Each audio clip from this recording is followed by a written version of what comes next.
کبھی کبھی انسان ایک نامعلوم سی کیفیت کا شکار ہو جاتا ہے اور وہ خود سمجھ نہیں پاتا کہ وہ کس چیز سے ناخوش ہے، اپنے حالات سے، اپنی زندگی سے، لوگوں سے یا پھر اپنے آپ سے۔ اس خاموشی کو حافی کے ان لفظوں نے توڑا۔ عطوفہ نے الجھن بھری نظروں سے حافی کو دیکھا۔ میری زندگی میں نیند اور سکون دو لفظ ایسے ہیں جو کہیں گم ہو چکے ہیں۔ عطوفہ، کیا تم انہیں ڈھونڈنے میں میری مدد کرو گی؟ اس نے آئی برو اٹھا کر عطوفہ سے پوچھا۔ عطوفہ کے اس بات میں سر ہلاتے ہی حافی نے اپنا چہرہ اس کی گردن کے قریب کیا اور عطوفہ کو خود میں بھینچ لیا۔ عطوفہ کی تو جان ہوا ہونے لگی، حافی کے شرٹ لیس سینے سے لگے۔ رات کافی ہو چکی تھی۔ اس حالت میں سونا عطوفہ کو کافی مشکل لگ رہا تھا، تو ایسے سویا تھا جیسے برسوں بعد نیند نصیب ہوئی ہے۔ عطوفہ نے اپنا آپ چھڑوانا چاہا مگر سوتے ہوئے بھی حافی کی گرفت بہت مضبوط تھی۔ اپنی کی گئی ساری کوششیں بیکار ہوتی دیکھ جانے کب عطوفہ نیند کی وادیوں میں گم ہو گئی۔ صبح اٹھتے ہی گھڑی پر نظر پڑی تو گھڑی کی سوئیاں 12 بجنے کی خبر دے رہی تھیں۔ عطوفہ کی آنکھیں وقت دیکھتے ہی پوری کھل گئی۔ اس نے اٹھنا چاہا مگر حافی کا بازو اس کی کمر کے گرد تھا اور ایک ٹانگ بھی عطوفہ کے اوپر تھی۔ ٹانگوں کو ہلانے کی ہمت کی مگر وزن کی وجہ سے ہل نہیں پا رہی تھی۔ وہ مشکل حافی کا کسرتی بازو اٹھا کر پیچھے کیا مگر اس کی ٹانگ کو اٹھا کر پیچھے کرنا بہت مشکل لگ رہا تھا۔ عطوفہ کو وزن کی وجہ سے اپنا جوڑ جوڑ دکھتا ہوا محسوس ہو رہا تھا۔ آہستہ آہستہ ہمت کی اور خود کو اس سے الگ کرتی واش روم میں فریش ہونے کے لیے چلی گئی۔ السلام علیکم ماما۔ عطوفہ نے باہر آتے شرمندگی سے ان کی طرف دیکھتے ہوئے سلام کیا۔ سوری ماما، وہ آج لیٹ ہو گئی۔ انہوں نے اس کے پاس بیٹھا کر ساتھ لگایا۔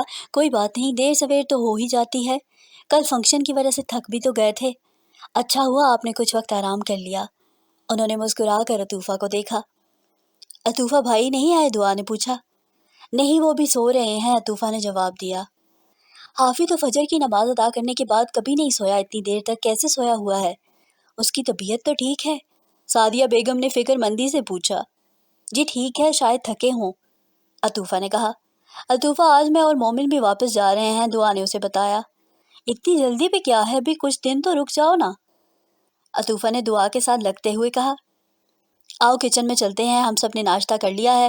آج میں اپنی بھابھی کو اپنے ہاتھوں سے ناشتہ بنا کر کھلاتی ہوں، کیا یاد کرو گی؟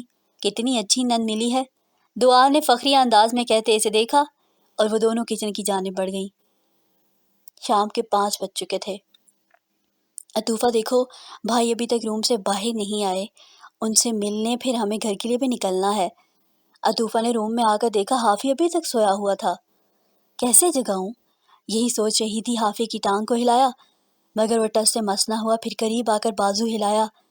اٹھے نا پلیز، باہر سب آپ کا انتظار کر رہے ہیں۔ جواب نہ ڈانٹ پایا۔ اب تو عطوفہ کو تشویش ہونے لگی۔ اس نے آ کے سینے پر اپنے کان رکھ کر دھڑکن کی آواز سننے کے لیے جو ہی اپنا چہرہ قریب کیا، حافی نے اسے کمر سے پکڑ لیا اور اپنی ہیزل آئزز کے سراپے پر جما دی۔ آپ جاگ رہے تھے، آپ نے تو مجھے ڈرا ہی دیا۔ چھوڑیں، عطوفہ نے غصے سے کہتے ہی اپنا ہاتھ چھڑوانا چاہا۔ تمہارے روم میں آنے سے پہلے ہی تمہاری پائل کی آواز مجھے میرے قریب آنے کی خبر دے دیتی ہے۔ تھینک یو تو کہہ لینے دو، تمہاری وجہ سے اپنی زندگی کی پہلی پرسکون نیند میسر ہوئی ہے، حافی نے یہ کہتے ہوئے اسے مزید خود سے قریب کیا۔ مگر عطوفہ نے اسے ایک جھٹکے سے خود سے الگ کر دیا۔ مصنوعی غصہ دکھاتے ہوئے جلدی آئیں، باہر سب آپ کا ویٹ کر رہے ہیں، یہ کہتے ہوئے باہر کی جانب بھاگ گئی۔ آپ آ گئے بھائی، حافی کو سیڑھیوں سے اترتے دیکھ کر دعا نے کہا۔ حافی نے چابی دعا کی طرف بڑھائی۔ یہ کیا ہے بھیا؟ دعا نے سوالیہ نظروں سے حافی کو دیکھا۔ آؤ میرے ساتھ، حافی کی ہمراہی میں سب پورچ کی طرف بڑھے۔ وہاں سامنے ریڈ کلر کی جدید سپورٹس کار سامنے دیکھ کر دعا نے اپنی طرف اشارہ کر کے یہ کہا، یہ میری ہے؟ حافی کے سر اس بات میں ہلاتے ہیں وہ دعا جلدی سے کار کی طرف بڑھی اور سٹارٹ کی۔ کچھ دیر کار جائزہ لینے کے بعد دعا نے حافی کو تھینکس کہا۔ سب نے دعا کو نئی گاڑی کی مبارکباد دی۔ میری بہن ہمیشہ ایسے ہی خوش رہے، حافی نے دعا کو پیار کرتے ہوئے گلے لگایا۔ سعدیہ بیگم نے اپنے گھر پہنچ کر اطلاع دینے کی تاکید کی اور سب سے ملنے کے بعد دعا اور مومن بھی اپنے گھر کو روانہ ہوئے۔ دعا سارے سفر میں تو وامٹنگ کرتی رہی۔ یہ سفر کی وجہ سے ہو رہا ہے یا کہیں فوڈ پوائزنگ تو نہیں ہو گئی؟ مومن نے تشویش بھری نظروں سے دعا کو دیکھا۔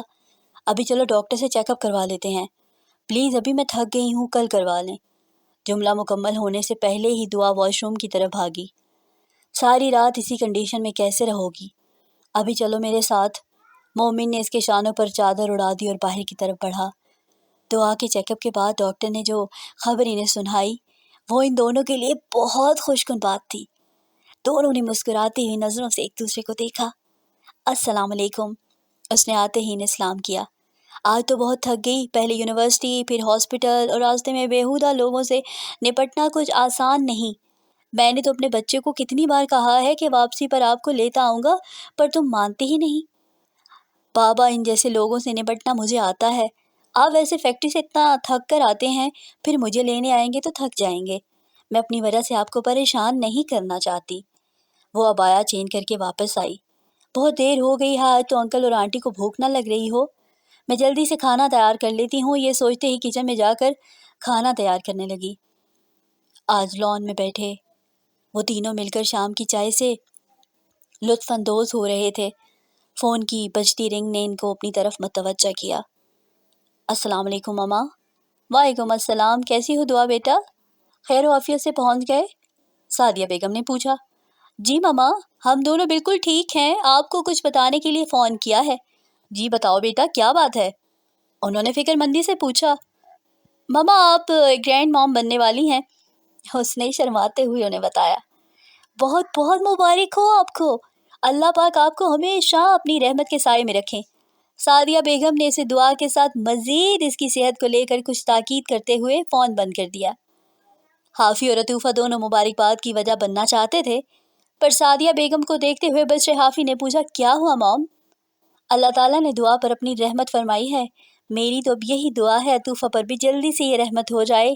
انہوں نے دعائیہ انداز میں اپنے ہاتھ اٹھا کر کہا۔ عطوفہ نے یہ بات سنتے ہی اپنا سر جھکا لیا۔ حافظ صرف مسکرا کر رہ گیا۔ ماما، عطوفہ اپنی اسٹڈی سٹارٹ کرنا چاہتی ہے۔ یہ تو بہت اچھی بات ہے، سعدیہ بیگم نے کہا۔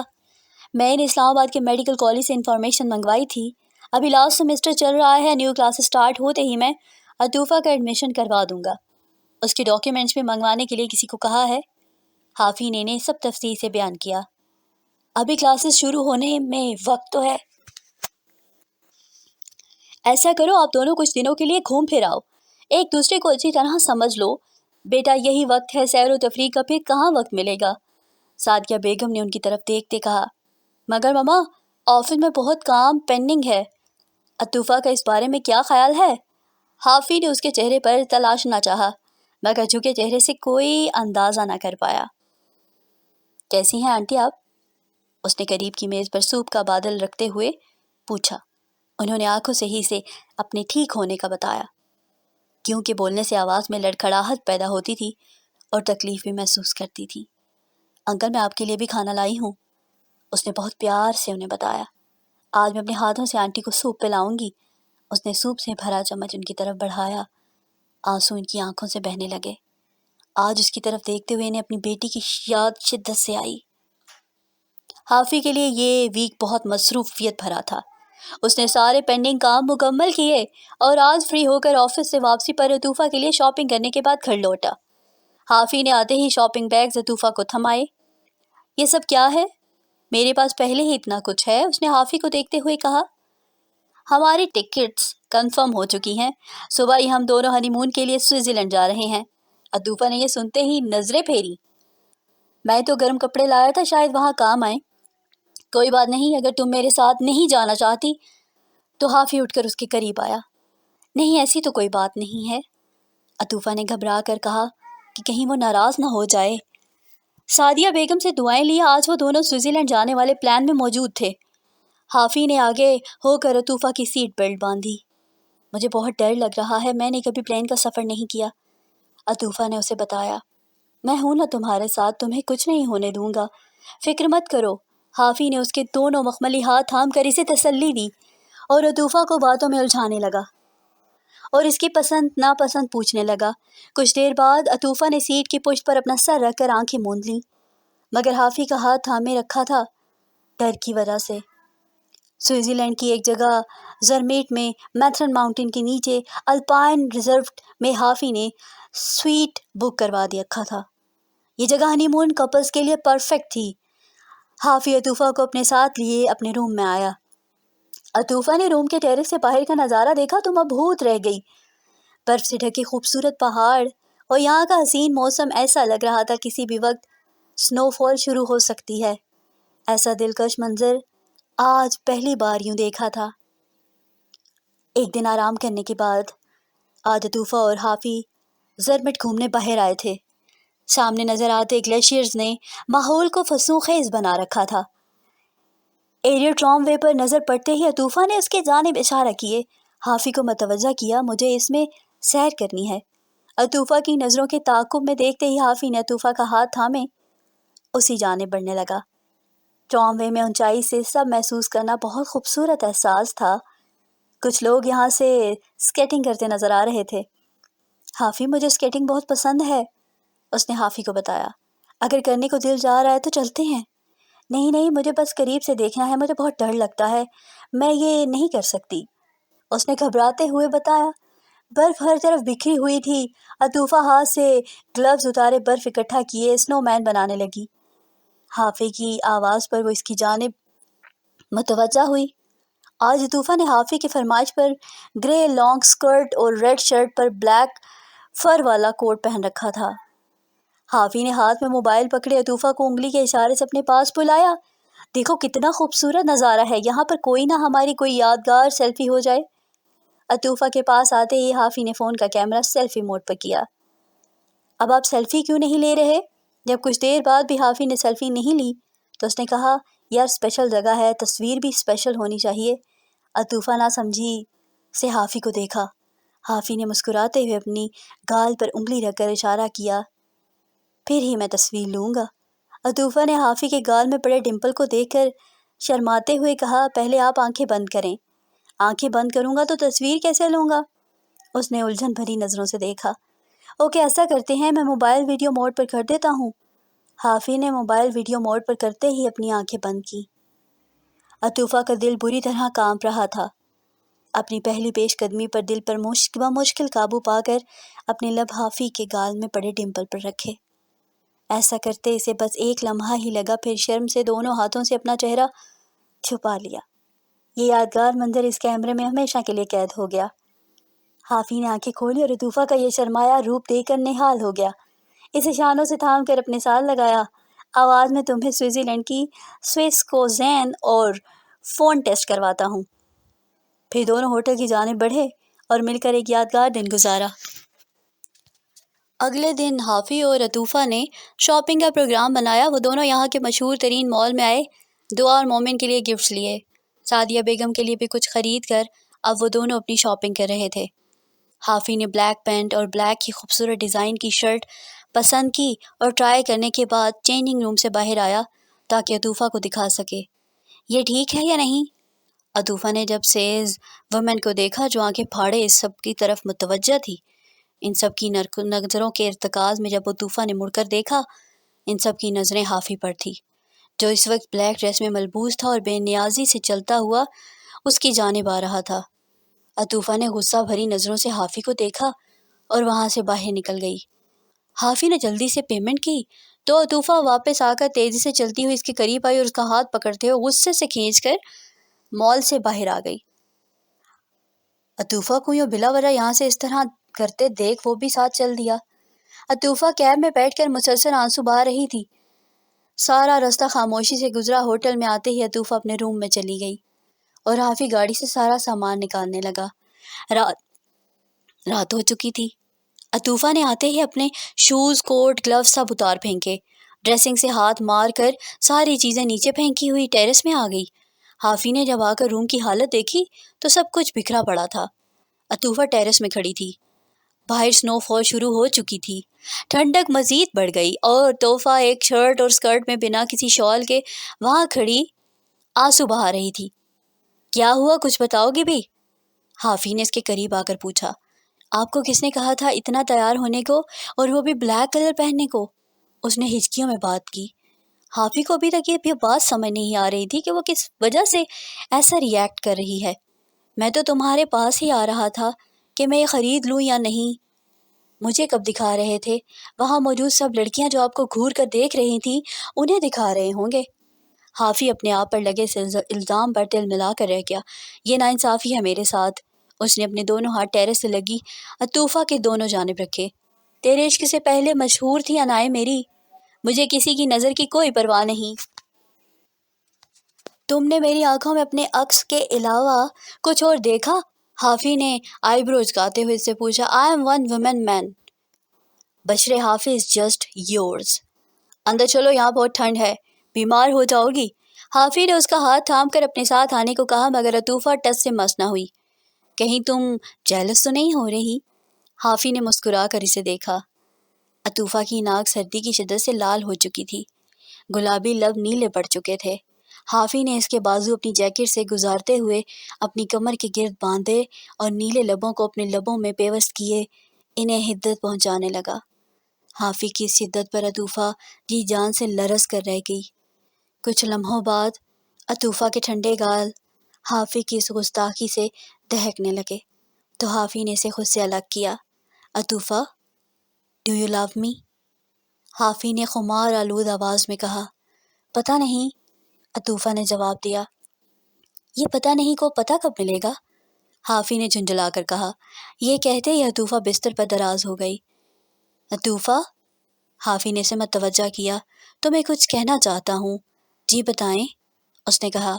عطوفہ، مجھ سے وعدہ کرو، چاہے کچھ بھی ہو جائے، بے شک مجھ سے خفا ہو جاؤ، مگر مجھے کبھی نہیں چھوڑو گی۔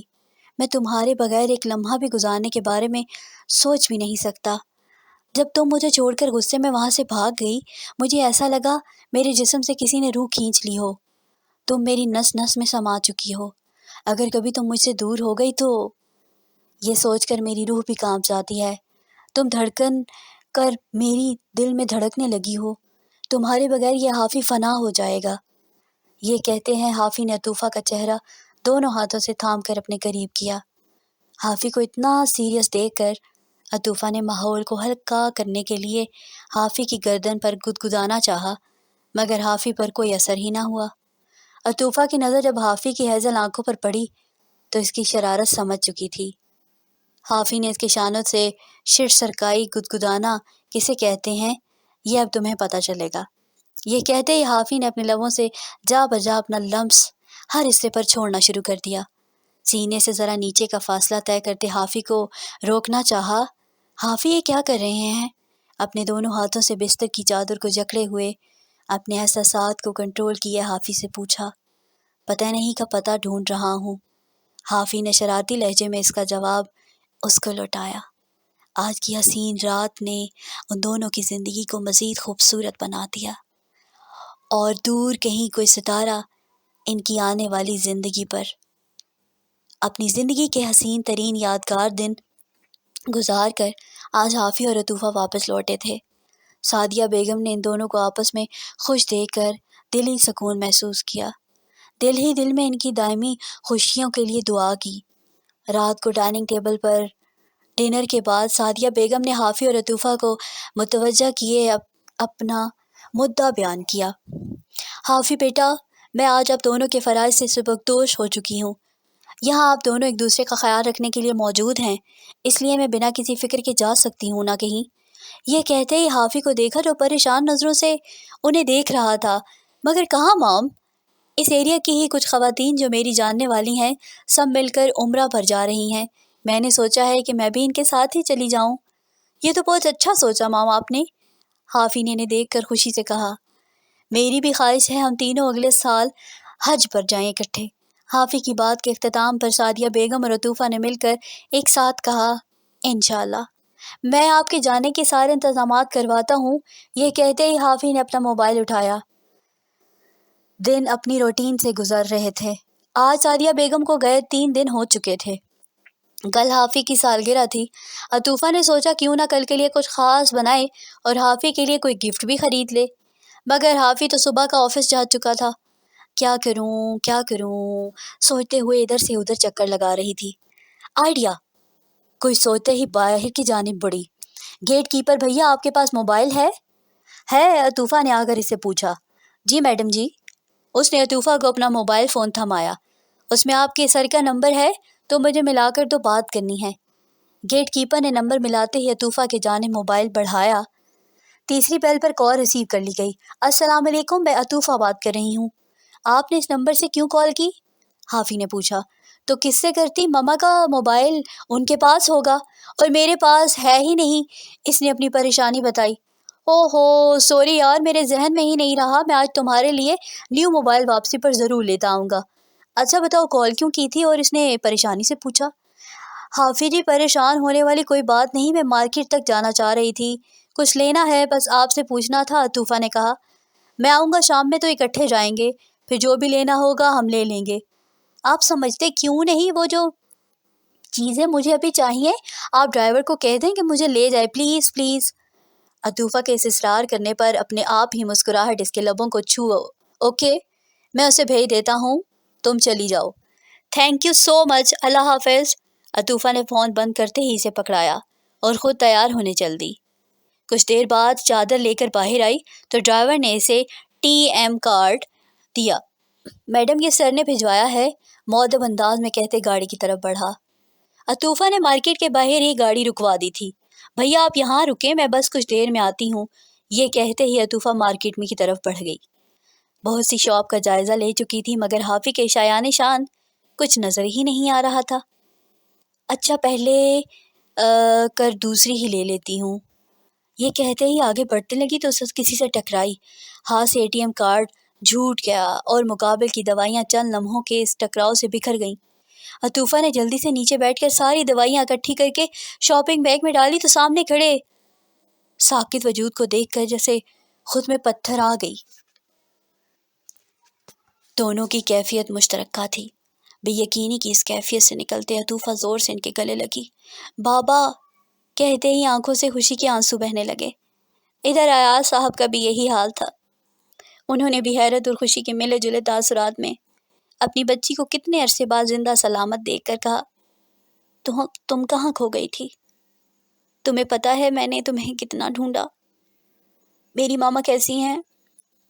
اور اپنے ہاتھ میں موجود دوائیوں کے بیگ پر انہیں متوجہ کیے پوچھو، اور یہ میڈیسن کس کی ہیں؟ آؤ میرے ساتھ عطوفہ بیٹا، میں تمہیں تمہاری ماں سے ملواتا ہوں۔ اس کے دوسرے سوال کو نظر انداز کیا عطوفہ کو اپنے ساتھ لیے چلتے ہوئے رکشہ میں سوار ہو گئے۔ بابا آپ یہاں اسلام آباد میں کس کے پاس رہتے ہیں؟ عطوفہ نے سوال کیا۔ میں سہالہ میں رہائش پذیر ہوں، یہاں سے 1 گھنٹے کی مسافت پر ہے، اس مارکیٹ سے خود خریدنا تھا اس لیے اتنا فاصلہ طے کیے یہاں آیا تھا۔ آپ کی ماما کا تایا زاد بھائی معین ہے، ان کے گھر ہی رہائش ہے ہماری فی الحال، اور لوگوں نے اس مشکل وقت میں ہمارا بہت ساتھ دیا، اور رستے میں سے پوری تفصیل بتائی۔ گھنٹے بعد ڈرائیور کی کال آتی دیکھ حافی نے فوراً کال اٹھائی۔ سر میڈم گھنٹہ پہلے مجھے باہر انتظار کرنے کا کہہ کر خود مارکیٹ گئی تھی، ابھی تک واپس نہیں آئی۔ ڈرائیور کی بات سن کر حافی کے ہاتھ پاؤں پھول گئے۔ یو ایڈیٹ، تمہیں کس نے کہا تھا اسے اکیلا چھوڑنے کو؟ اسے تو گھر واپسی کا راستہ بھی نہیں معلوم۔ ڈرائیور کو سلواتے سناتا غصے اور بے چینی سے فون بند کیا اور تیزی سے باہر نکلا اسے خود ڈھونڈنے کے لیے۔ کمرے میں داخل ہوتے سامنے بستر پر اپنی ماں کو اس حالت میں یوں لیٹا دیکھ بھاگ کر ان کے پاس پہنچی اور ان کے سینے پر سر رکھ کر پھوٹ پھوٹ کر رونے لگی۔ ممائی آپ کو کیا ہو گیا؟ یہ کہتے ہوئے اس کی آواز کپ کپ آ رہی تھی۔ آنیا کی دعائیں سائٹو پیرالائز تھی۔ انہوں نے اپنے بائیں ہاتھ سے آہستگی سے عطوفہ کے آنسو پونچھے۔ سائٹو پیرالائز، اور آنکھوں سے ہی اسے اپنے ٹھیک ہونے کا تاثر دیا۔ حافی نے ساری مارکیٹ چھان ماری جہاں عطوفہ گئی تھی، مگر عطوفہ کہیں نہ ملی۔ آس پاس کی جتنی بھی شاپ تھی سب میں باری باری جا کے دیکھا مگر عطوفہ کا کوئی سراغ نہ ملا۔ گاڑی میں بیٹھ کبھی بائیں جانب دوڑتا تو کبھی بائیں جانب، شاید غلطی سے ادھر ادھر نہ نکل آئی ہو۔ اسے سڑکوں پر گاڑی دوڑاتے دوڑاتے شام ہو چکی تھی مگر عطوفہ کا کچھ پتہ نہ چلا۔ عطوفہ کے بارے میں سوچ کر سر درد سے پھٹنے لگا۔ اس وقت دماغ کے اعصابی تناؤ سے بچنے کے لیے ہاتھوں کنپٹی اور پیشانی کو مسلتے ہوئے گاڑی سے باہر نکلا۔ آدھی رات کو سنسان سڑک پر دوسری کوئی گاڑی نہ ہونے کے برابر تھی۔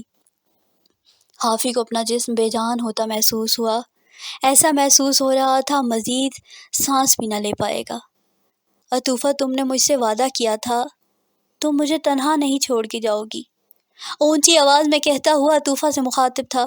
تم سمجھتے کیوں نہیں؟ I love you damn it! پوری شدت سے چلاتے ہوئے پنچکار کے بونٹ پر اتنی زور سے مارا کہ اس کے ہاتھ سے خون رسنے لگا۔ اپنے وجود کو ڈھیلا چھوڑے گھٹنوں کے بل زمین پر بیٹھ گرا۔ شدت غم سے آنسو مسلسل رواں تھے۔ ذہن میں کچھ آتے ہی چہرہ صاف کرتا گاڑی میں بیٹھا۔ السلام علیکم آنٹی۔ اندر آتے ہی ارج نے سلام کیا۔ آنیہ کے ساتھ گلے لگے ایک نئے چہرے کو دیکھ کر ایاز صاحب سے استفسار کیا، یہ کون ہے انکل؟ یہ میری بیٹی ہے عطوفہ، انہوں نے اس کا تعارف کرایا۔ ارج عطوفہ سے آ کر ملی تو ایاز صاحب نے عطوفہ کو بتایا کہ یہ معین صاحب کی بیٹی، اور یہ بھی بتایا کہ کس طرح عطوفہ کی غیر موجودگی میں ان کا خیال رکھا۔ آپ نے خیروں والی بات کی ہے انکل، اتنا بھی کچھ خاص نہیں کیا آپ دونوں کے لیے میں نے۔ دراصل صبح میں یونیورسٹی پھر ہاسپٹل میں انٹرنشپ کر رہی ہوں، شام کو آ کر میں کھانا ہی بنا پاتی ہوں۔ اپنی مصروفیت کی وجہ سے، اور انکل نے ایسے ہی اتنی بھاری الفاظ شکریہ کے میرے لیے استعمال کیے۔ ارج نے اپنی فرینڈلی نیچر کی وجہ سے عطوفہ کو تفصیل بتائی۔ آپ کا بہت بہت شکریہ، آپ نے میرے والدین کا خیال رکھا۔ اب میں آ گئی ہوں نا، اب میں ان کا خیال رکھوں گی، عطوفہ بولی۔ حافی نے اسلام آباد کے سارے ہاسپٹل میں جا کر پیشنٹ لسٹ چیک کی، خدا نخواستہ اسے کچھ ہوا نہ ہو، یہ سوچتے ہی اس نے جھرجھری لی اور ساتھ ساتھ اس کی خیر و عافیت کی دعا مانگتے ہوئے ہر گورنمنٹ اور پرائیویٹ ہاسپٹل چیک کیا، مگر کہیں سے بھی کچھ پتہ نہ چل سکا۔ صبح ہو چکی تھی۔ واپس گھر اسی امید سے لوٹا شاید گھر واپس آ چکی ہو، مگر سائیں سائیں کرتا ویران گھر کسی کے بھی یہاں نہ ہونے کی گواہی دے رہا تھا۔ اس وقت وہ اپنی ماں کے سینے سے لگی یہ سوچ رہی تھی کہ اس کی ماں کی جو حالت تھی اس کی غیر موجودگی کی وجہ سے ہوئی۔ آنکھیں بند کرتے ہی حافی کا چہرے سامنے آیا۔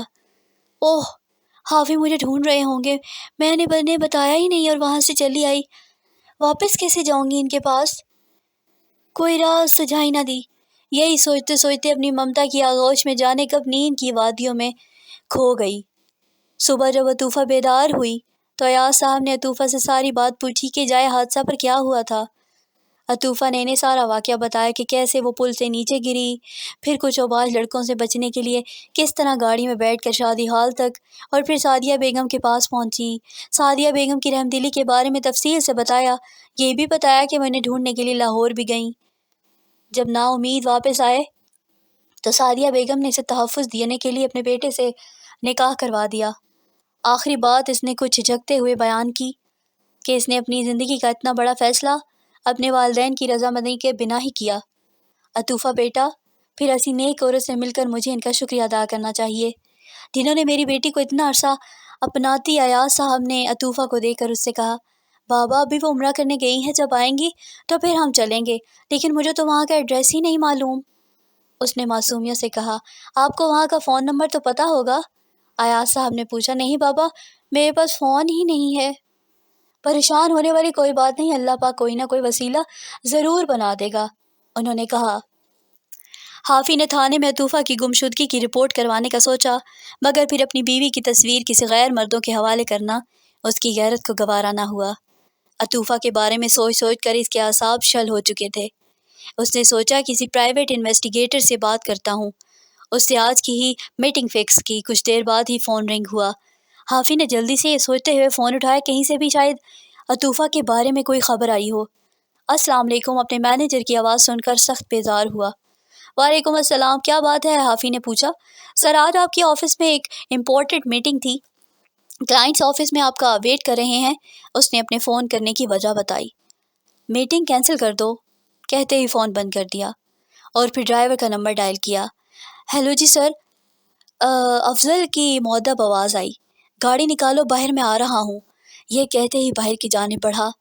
ایسا کرو تم باہر آؤ، آج میں خود ہی ڈرائیو کروں گا، کچھ سوچتے ہوئے حافی نے ڈرائیور کو مخاطب کیا اور خود ڈرائیونگ سیٹ پر بیٹھ گیا۔ ایک کیفے میں پرائیویٹ انویسٹیگیٹر سے میٹنگ کے سلسلے میں اسی راستہ پر نکلا۔ عطوفہ کا چہرہ آنکھوں کے سامنے محسوس ہو رہا تھا۔ اسی کے بارے میں سوچتے ہوئے شہر کی مصروف ترین شاہراہ پر رش ڈرائیونگ کرتے ہوئے ایک گاڑی سے زوردار ٹکر کے باعث ہوش و حواس سے بیگانہ ہو گیا۔